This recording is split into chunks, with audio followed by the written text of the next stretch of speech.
It is now spring, and Marge needs some dental work done. So we're going to drive down to Mexico and see if we can get her teeth fixed. We back down our driveway, all fully loaded. Even the rack on top of the pickup is loaded with some extra gas because we're not going to stay on the main beaten path. We're going to go through some of the desert area. We tell the old rooster goodbye and to keep on crowing while we're gone. And he seems to be an expert at crowing. We head out our driveway and down the little road that'll carry us out to the main roads heading toward Mexico. Marge has a firm grip on the steering wheel as she steers us up over Santiam Pass and then down the other side. We're going to make this a vacation as well as going to a dentist. We stopped the first night at our daughter Annette's place at Lapine. Then the next morning at first light, we continue on. We stop at a petroglyph site on the highway south toward Lakeview. This site was just before you drop down toward Summer Lake and Summer Lake Refuge. We continue on through Lakeview and on south. We move along at a good pace. Oh, that maybe a Walmart vacation would be in order. And then it was nasty. We normally just camp, but it was nasty, so we decided to stay at a motel. And had even cleared the horizon. We're underway. We're greeted by stormy skies as we go down through Nevada on Highway 95. The highway straightens out and comes to a point in front of us as we steer south through Nevada. Past some of the brothels around Beatty, Nevada. This one, it looks as though someone flew in and wrecked their airplane. I wonder how they explained that to their wife when they got home. We decide to take a quick side trip in Beatty, Nevada and see my cousin's old junkyard, a whole lot covered with junk. He's died since, and they're wondering what to do with all the junk in Beatty now. Looks as if there's everything here you could want and a lot of things you certainly don't want in this junkyard. Heading south, back on the open highway again. We're going to bypass Las Vegas and go right straight on down toward Mexico, where we'll be camping at a hot springs. Better behave yourself while you're in Nevada, or you might very well end up here. We push on southward till after sunset, and after dark, then we tried to pull into the place where we're going to park. I guess I missed the correct road, and Marge claims I got stuck. I told her that I just pulled in there because I was mining for gold under the pickup, and maybe the next shovel full of sand I pull out will be the mother lode. But anyway, we didn't get out that night, so we just slept on a tarp right alongside the pickup. And the next morning at first light, I started digging.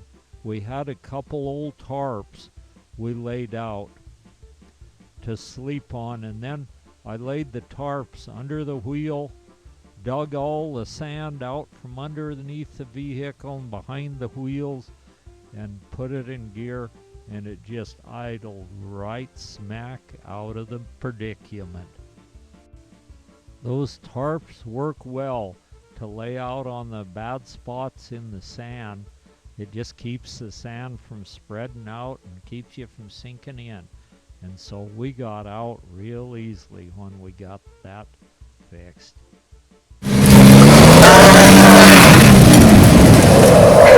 There! We're out! Hey, you want to try it again? Or? Okay, there's where we were stuck. Finally got it out with tarps. I bought a brand new tarp and we used it to get out with.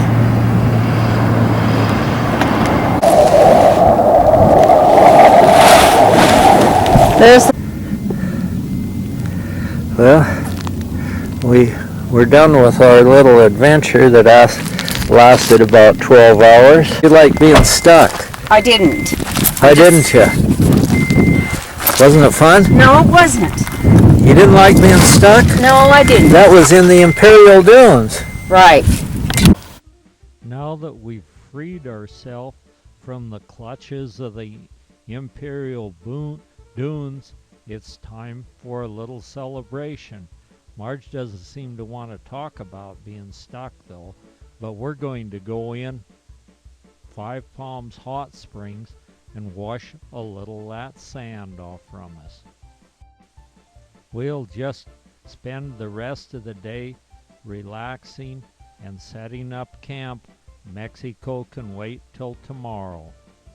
Next morning, we're up early, heading through this wonderful irrigated farmland called the Imperial Valley on our 45-mile jaunt to Mexico. There's lots and lots of vegetables and every kind of a crop you can imagine, even including dates and citrus are grown here.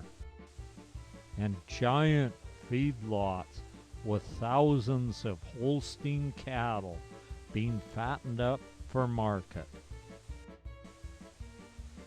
We pay our $6 parking fee, and the next thing we know, we're sitting in a dental chair in Mexico getting our teeth checked out. They have the dental lab right in the office where the dentist is, just in the next door, and so there's a crew in there working on teeth. They make false teeth, crowns, and also do implants. So they make the implants here as well. I'll go back and see how Marge's tooth is coming. She's getting a cap put on her tooth, so I'll go in and talk to the technician. Oh yeah, yeah. My wife's having one made or two made today. In there. What's your name? It's Margie Ray. I don't think they've got it. I don't think they've got it to where they're starting to work on it yet. She just went in. No, that's not it. No. Okay. Maybe you could make her a black one. Okay. Yeah. Oh, and there's.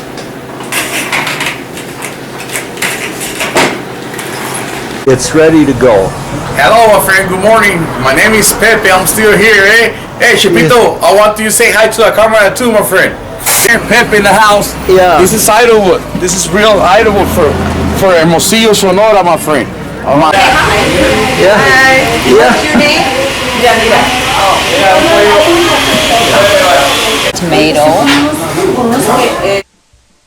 If I were to say it's fun going to a dentist, I guess probably most people would think that I'm crazy, but I'm going to do it anyway and say it's a fun going to the dentist, and then we can go eat out for a very reasonable price and get food that we'd never get at home.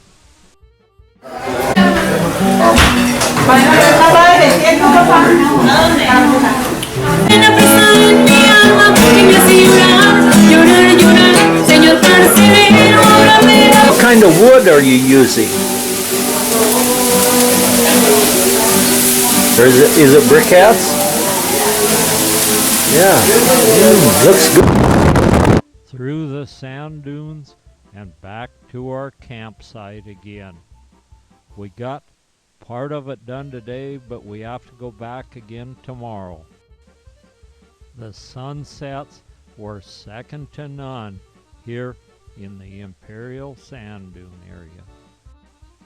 After being to the dentist, we need to treat ourselves to some of that nice warm water in Five Palms Hot Springs. Wow, what a sight.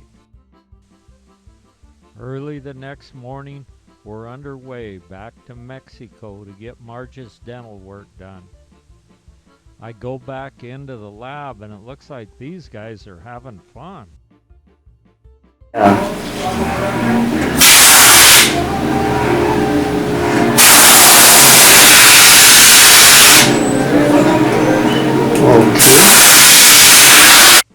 I wonder if they'd let me make a tooth for Marge.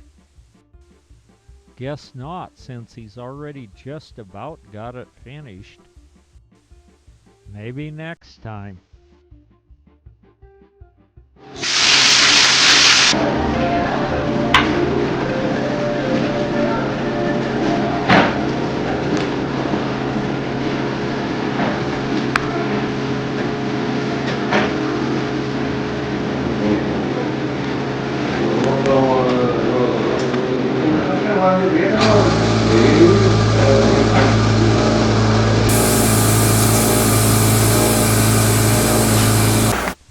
It's now time for Marge's fun and games. She's going to enjoy this a lot.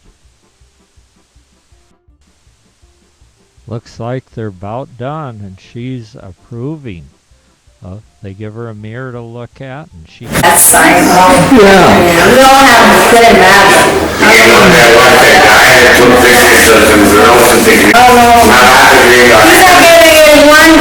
It's like you said,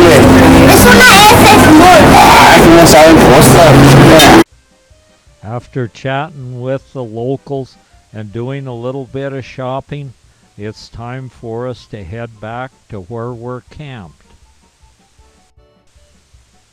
Those Africanized honeybees are busy going to and fro here.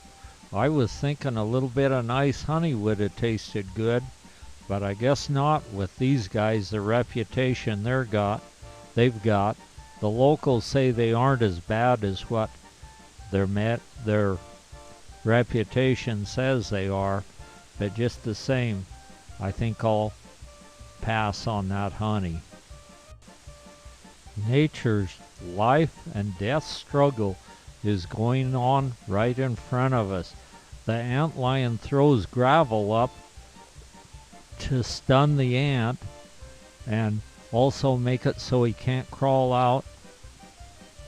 And pretty soon he'll grab him with his single claw and drag him down below the surface of the ground, and it'll be dinner time and the end of the time for the old ant. It looks like the ant has got caught by that claw, and it'll just be a matter of seconds till that ant is history. He's succumbing to the single claw of the antlion now, and he's almost finished. Like most any kind of predator, when the antlion catches them, they shake them real good and shake them to death. And that's the same that any kind of a carnivorous predator will do. Coyotes or foxes or anything will grab their prey and just shake them to death. And so that ant is now not very spry, and he's caught but good by that single. We have all sorts of visitors around our camp, birds and animals alike. And this is just a super nice quiet spot. We have the honor of a kangaroo rat paying us a visit. He's a nice little rat.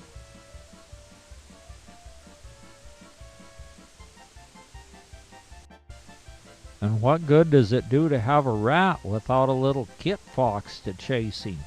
The little kit foxes are doing quite well in the sand dune areas, but in the agriculture areas they're on the rare species and We are now packing up and getting ready to head on up through the desert on our way home. Marge very quickly tries on her new dress she got in Mexico.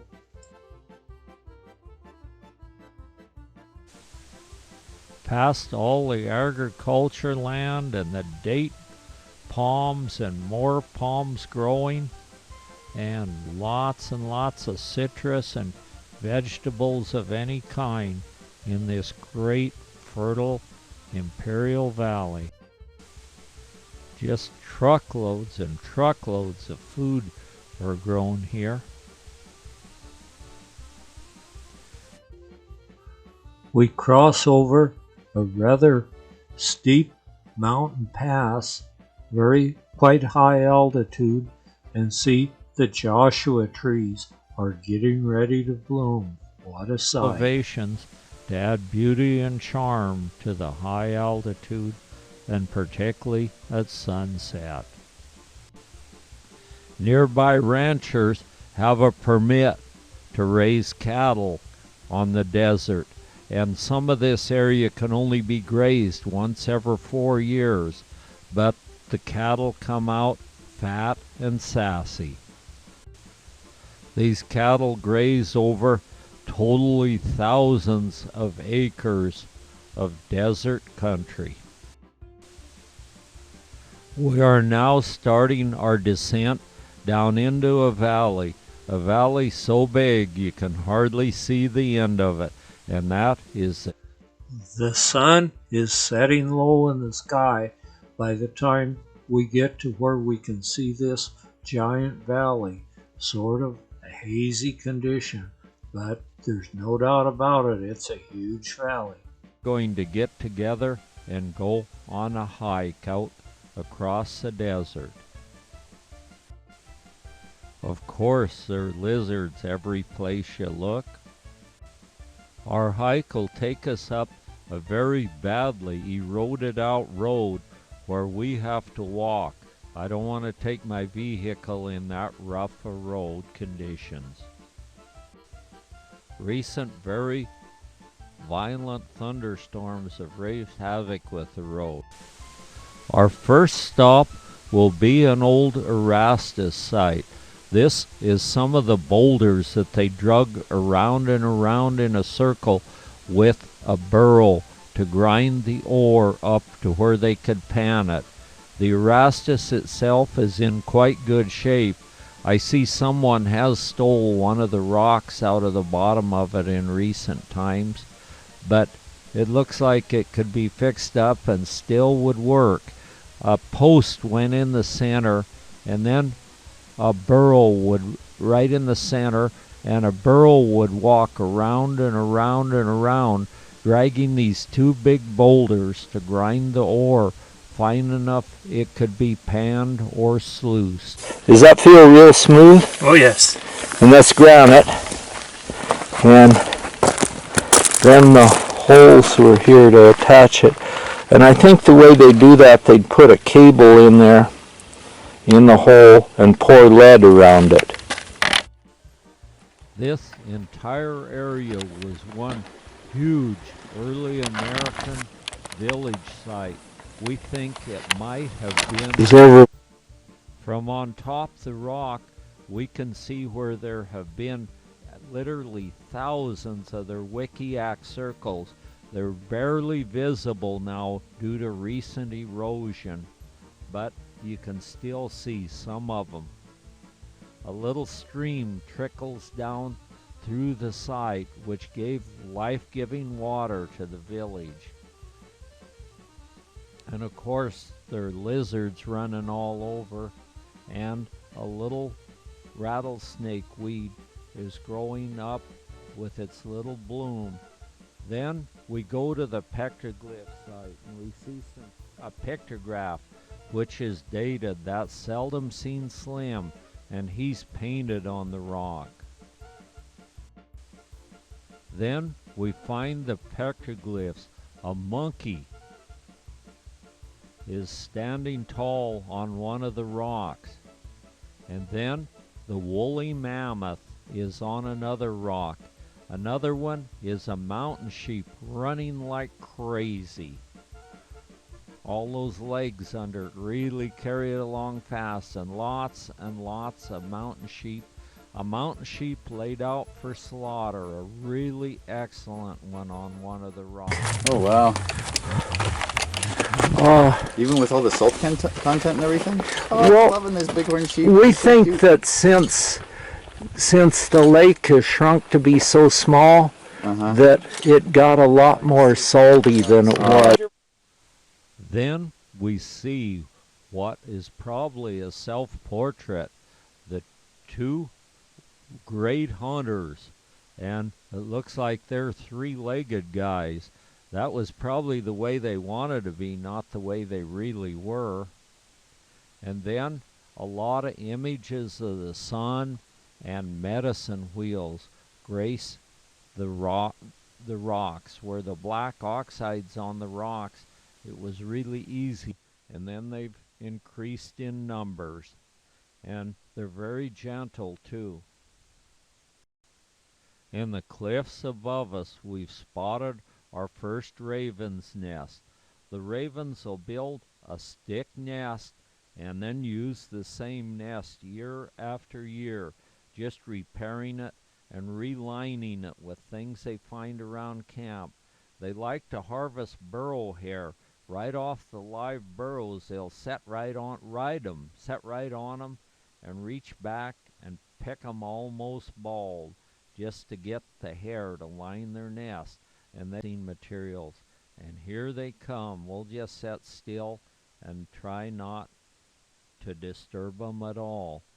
Their nests are usually, they like about 40 foot of restricted access from below, and enough the ravens as they fuss with their nests.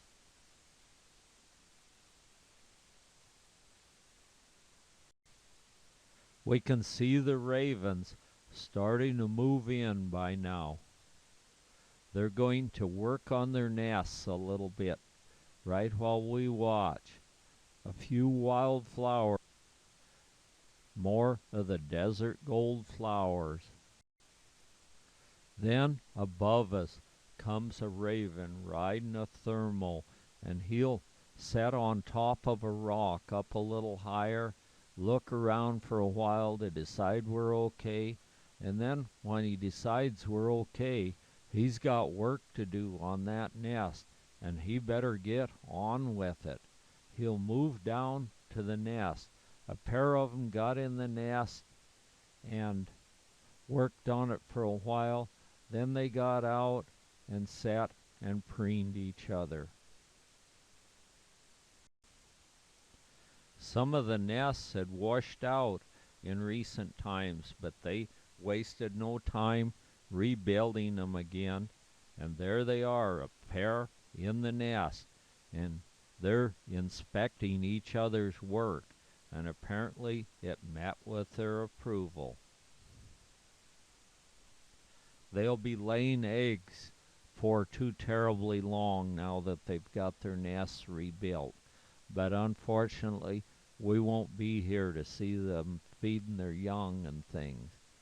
They'll work on their nest a while, and then they'll fly out, do a little preening of their feathers,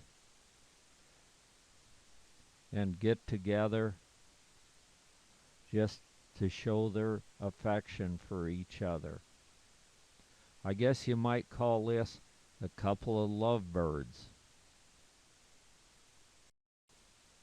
They land on a rock right in front of their nest, and there they'll show their affection for each other by doing a little preening of each other's feathers. The raven are thought to be one of our more intelligent birds. They probably recognize who we are, and anyway, they don't recognize us as a threat, so they go on about life even with us looking on. The raven rookery is looking pretty good here. On this particular cliff, There are 4 nests, and these are a bird that can get along with each other, so they can nest in a rookery on the rocks. And they like to have the west sloping cliff, so they have morning shade and afternoon sun for their nests. 100 yards, and there we find 2 more nests. So that's a total of 6 nests we've found on the cliffs of the Wash on Black Mountain. A little ant hill sets here. They take stuff in, gather the seeds out of it, and then dump the other stuff over the side. So there's constant activity in an ant hill here. The tiny little walk along the Wash. We head back to camp. Everyone's hot and thirsty by now, and we see wildflowers all the way back. When we reach camp, we see a couple ravens, and they're gathering, it looks like burrow hair, which they'll fly up and line their nests with. They try to get as much as they can in a load, so they don't have to make so many trips up and back. When we return to camp, the ravens are still busy gathering up more and more nesting material, and of course they wouldn't turn down a bite to eat too if they could steal some from someone. It's constant activity amongst the raven community when it's nesting time. It's a lot of work gathering up every little burrow hair and then flying it clear up over the top of the mountain. They meticulously put it in their beak.